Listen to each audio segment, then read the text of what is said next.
Kendaraan militer T-90A Angkatan Bersenjata Federasi Rusia tercebur di dalam sungai. Rekamannya ramai beredar di media sosial Telegram pada Sabtu 8 Oktober 2022. Tidak diketahui pasti apa yang menyebabkan sehingga tank ini bisa masuk ke dalam air.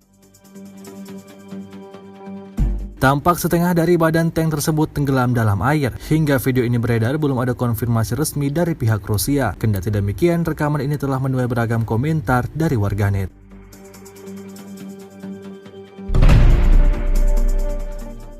Sejauh ini, selama invasi berlangsung, Rusia secara total merilis 315 pesawat Ukraina, 158 helikopter, dan 2.164 kendaraan udara tak berawak, serta sistem rudal anti pesawat dieliminir oleh pasukan Vladimir Putin.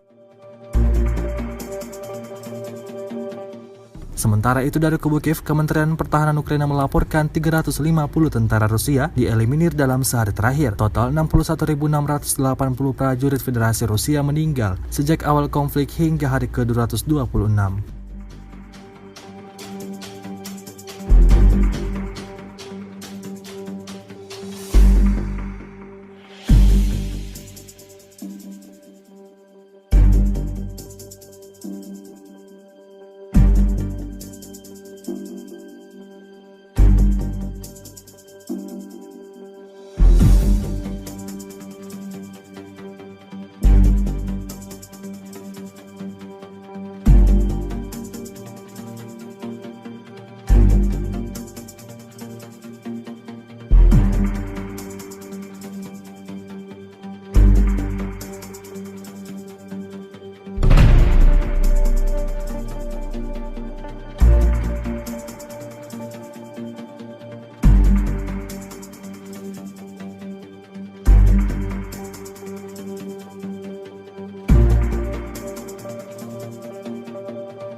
Terima kasih sudah nonton.